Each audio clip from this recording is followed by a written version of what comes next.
et sœurs, soyez bénis. Voilà, je vais vous lire l'évangile du jour, l'évangile selon saint Marc, chapitre 8, versets 27 à 35.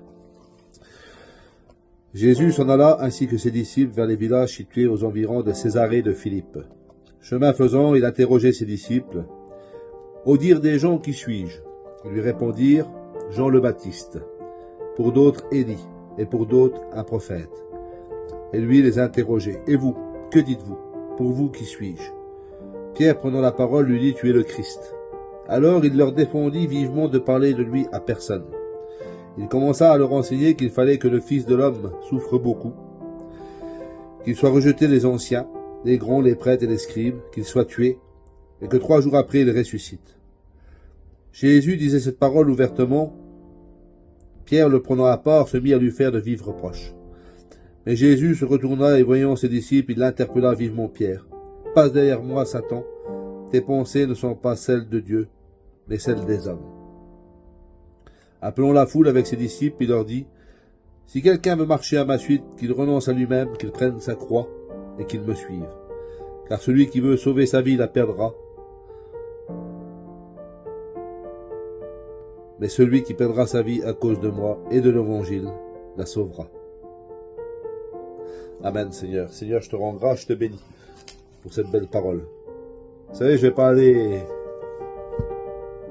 très loin, je vais tout simplement me poser une question à moi-même et vous pouvez aussi vous poser cette question. Quand le Seigneur demande à Pierre, pour vous, qui suis-je? Alors Pierre dit, tu es le Christ. Et pour nous, frères, qui est Jésus? Qui est notre Seigneur Jésus pour nous? Je pense que pour moi, personnellement, c'est mon Seigneur et mon Dieu, c'est mon Sauveur, c'est mon ami, c'est mon confident, c'est toute ma vie. Et je pense que pour chacun d'entre nous, c'est comme ça.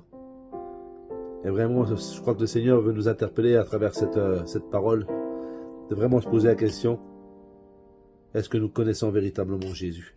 Vous savez, en ce moment, je suis à Rome, je viens d'arriver tout à l'heure en avion avec un groupe de frères et sœurs en pèlerinage, on est là pour une semaine. Et on va prier pour tous nos frères et sœurs, je vais prier pour vous aussi qui êtes à travers cette vidéo. Voilà, je vais vraiment demander au Seigneur qui vienne vous bénir ici à Rome, on va aller au Vatican, on va aller un peu partout et je rends grâce à Dieu, c'est une grâce exceptionnelle qu'on a.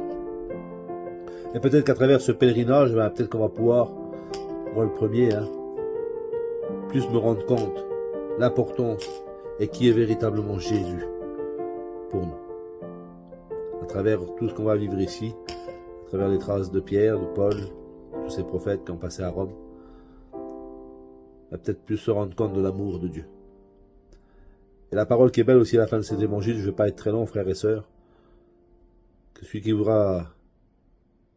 qui perdra sa vie à cause de moi la gagnera, et celui qui veut gagner sa vie la perdra. Je pense que quand on donne sa vie au Seigneur, on a tout compris et on a tout gagné.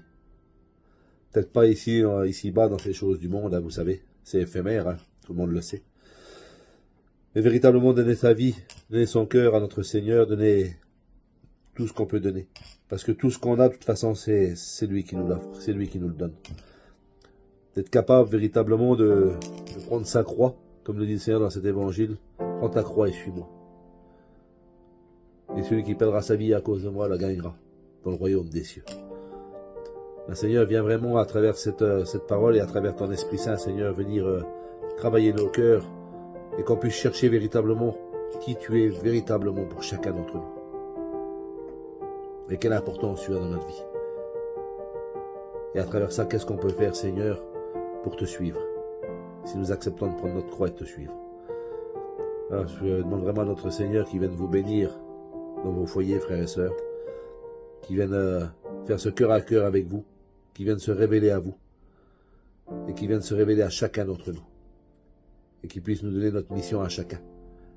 Comme l'évangile qu'on a eu ces derniers jours, il y a quelques temps en arrière, là, quand il allait à la montagne pour prier son Père qui est dans les cieux. C'est bon de se mettre en retrait des fois sur cette montagne et puis de prier le Seigneur.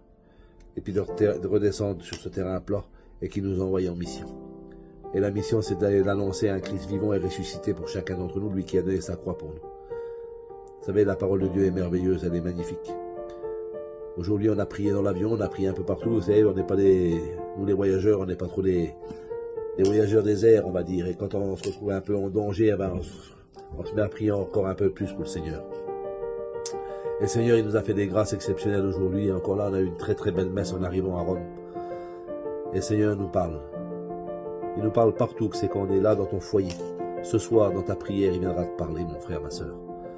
Ouvrons notre cœur à notre Seigneur, notre intelligence, et demandons-lui, Seigneur, qui es-tu vivant? Tu es vivant et qui es-tu véritablement pour nous? Bah, tu es tout. Soyez bénis. Je rends grâce à Dieu pour chacun d'entre vous. Et à bientôt, frères et sœurs. Amen.